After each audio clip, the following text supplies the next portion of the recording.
وہ کوئی انسان ہی نہیں تھا؟ بولو۔ وہ غرایا۔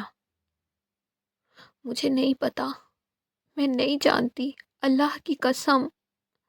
وہ رو دی۔ زاویان نے ایک اور تصویر اٹھائی اور اس کا چہرہ پکڑ کر اس کی آنکھوں کے سامنے کی۔ دیکھو اس کو۔ لایان نے دیکھا رایان کا چہرہ اور گردن کٹی ہوئی تھی۔ اس نے جھپٹا کر اسے دور کیا۔ مجھے مت دکھاؤ یہ، پلیز اسے ہٹاؤ، وہ کانپتے ہوئے چلائی۔ کیوں کیوں ڈر رہی ہو؟ دیکھو اسے غور سے، دیکھو یہ میرا بھائی ہے۔ دیکھو تم نے مجھے اس کا یہ چہرہ دیا ہے۔ لایان نے غصے سے اس کو دیکھا۔ تم پاگل ہو چکے ہو۔ وہ بھاگنے لگی مگر زاویان نے اس کو پکڑ لیا۔ چھوڑو مجھے پاگل انسان، جانے دو۔ اس کے الفاظ کانپے۔ جانے دوں گا، بس ایک بار مجھے اس کا نام بتا دو، وہ جان لیوا سرگوشی میں بولا۔ لایان نے جھٹکے سے اس کو دور کیا اور گرتے سنبھلتے اٹھی۔ اس کا گلا پھٹ چکا تھا، آنسو رکنے کا نام نہیں لے رہے تھے۔ مجھے نہیں پتا، تم کیوں نہیں سمجھ رہے؟ میں نے کچھ نہیں کیا، میں اس کے ساتھ نہیں تھی، میں اس کے پیچھے نہیں تھی، میں نے اس کو ٹریپ نہیں کیا، میں اس کے ساتھ نہیں تھی، مجھے نہیں پتا، مجھے نہیں پتا۔ وہ پاگلوں کی طرح چیخی۔ زاویان خاموش اس کے سامنے کھڑا رہا۔ اس کے اندر طوفان اٹھ رہے تھے، وہ ایک عجیب سی جنگ چل رہی تھی اس کے اندر۔ وہ اس کو دیکھتا رہا، اس کی آنکھوں کو، اس کے آنسوؤں کو۔ اس کے لفظوں کا اثر زاویان کے دل پر تھپڑوں کی طرح لگ رہا تھا، لیکن بھروسہ نہیں۔ درد زیادہ تھا، بھروسہ کم۔ اگلے جھٹکے میں اس نے لایان کو بازو سے پکڑا اور گھما کر اسے دیوار سے پن کر دیا۔ اس کا چہرہ لایان کے اتنے قریب تھا کہ دونوں کی سانسیں ٹکرا رہی تھیں۔ وہ وہیں جم گئی۔ جھوٹ بول رہی ہو تم، سب جھوٹ ہے۔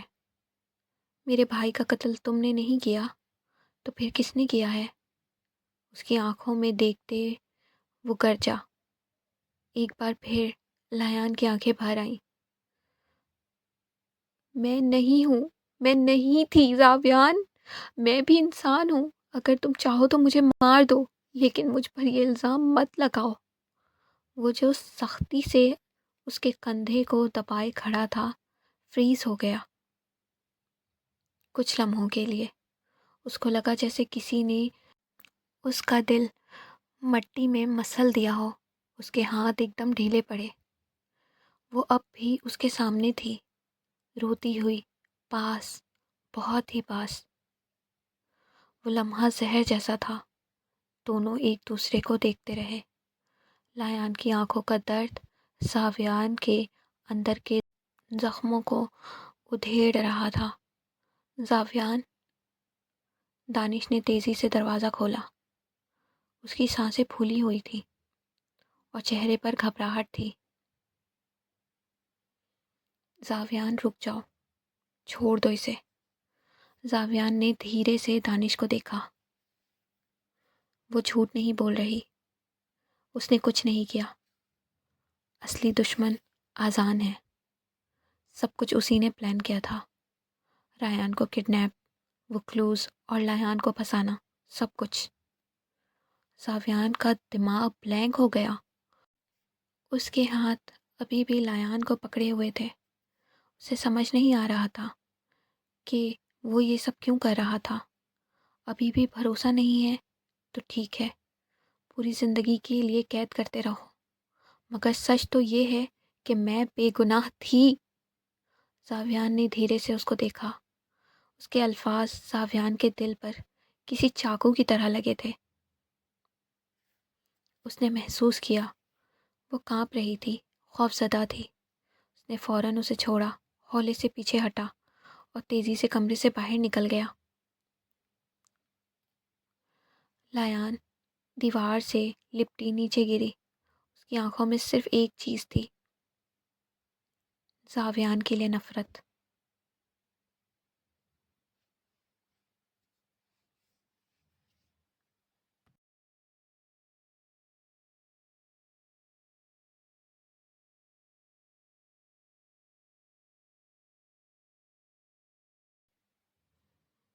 صبح کی ہلکی روشنی نے کمرے کے اندھیرے کو نگل لیا تھا۔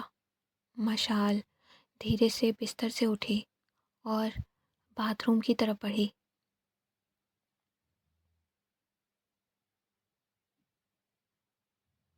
اس کے پیروں میں سوجن، جسم بھاری اور آنکھوں میں خالی پن تھا۔ اس نے باتھ روم کا دروازہ لاک کر دیا۔ بیسن کا نل کھولا، پانی تیزی سے بہنے لگا۔ اس نے دونوں ہاتھ بیسن پر ٹکا دیے، پانی کے چھینٹے ہاتھوں پر گر رہے تھے۔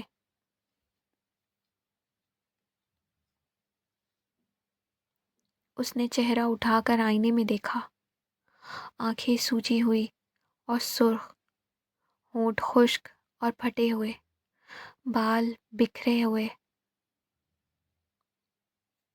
وہ خود کو پہچان نہیں پا رہی تھی۔ اس کی نظریں ہٹائیں اور دوبارہ شیشے میں دیکھا۔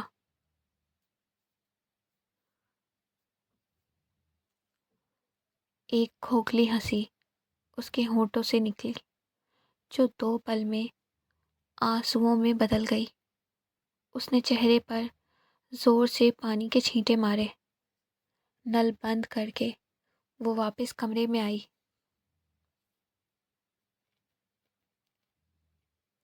حارث بیڈ پر سو رہا تھا۔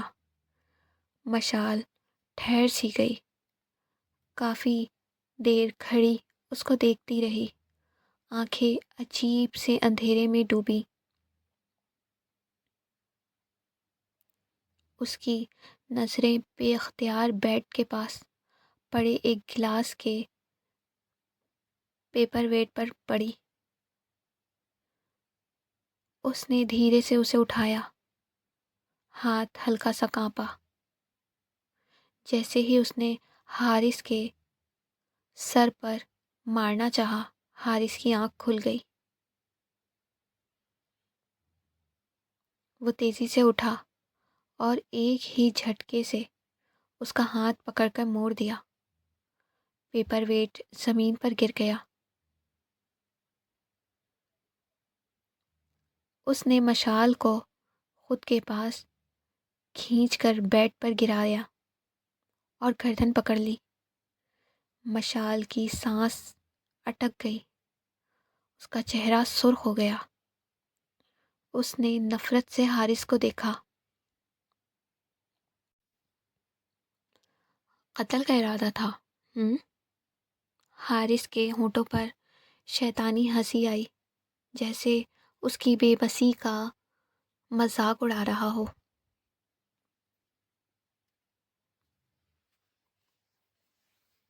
مشال کی آنکھیں نم ہوئیں۔ حارث نے ایک جھٹکے سے اس کو بیڈ سے نیچے گرا دیا۔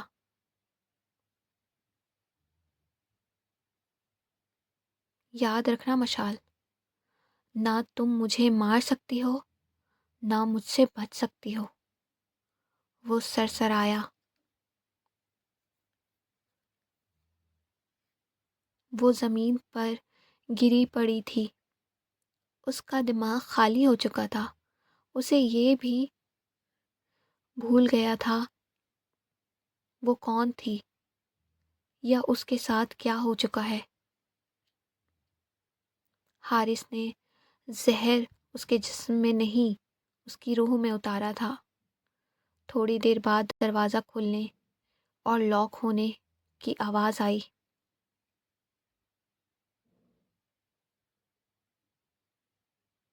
حارث جا چکا تھا اور اسے فلیٹ میں بند کر گیا تھا۔ مشال اٹھی اور پیٹھ دیوار سے جا لگی۔ آنکھیں ایک ہی نقطے پر جمی ہوئی تھی، سانس بھاری، دل کی دھڑکن تیز اور دماغ بالکل ہی خالی۔ کچھ لمحوں بعد اس کا ہاتھ اٹھا۔ اس نے میز پر پڑا گلدان اٹھایا اور پوری طاقت سے اس کو دروازے پہ دے مارا۔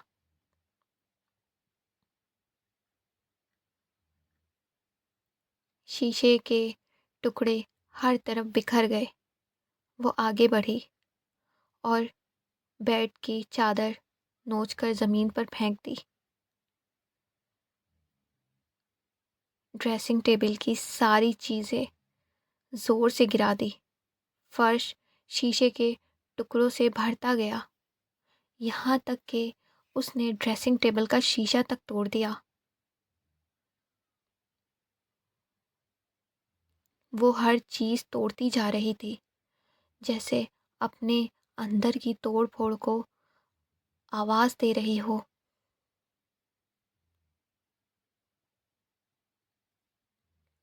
کیوں کیوں کیا میرے ساتھ؟ وہ ٹوٹی ہوئی آواز سے چیخی تھی۔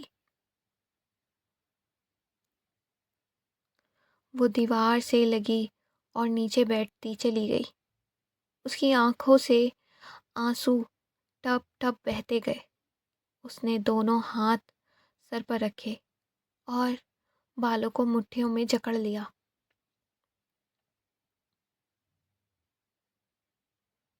وہ ہچکیوں سے روتی گئی۔ تھوڑی دیر بعد وہ بالکل ہی چپ ہو گئی۔ آنسو بھی تھم گئے۔ وہ سامنے دیکھتی رہی، بالکل سامنے۔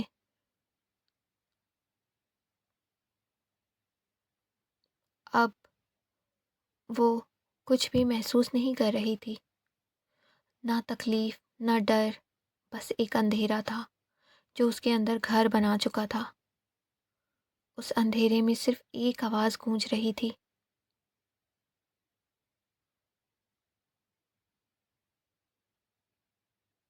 میں بچ کر نہیں جا سکتی تو مر کر جاؤں گی۔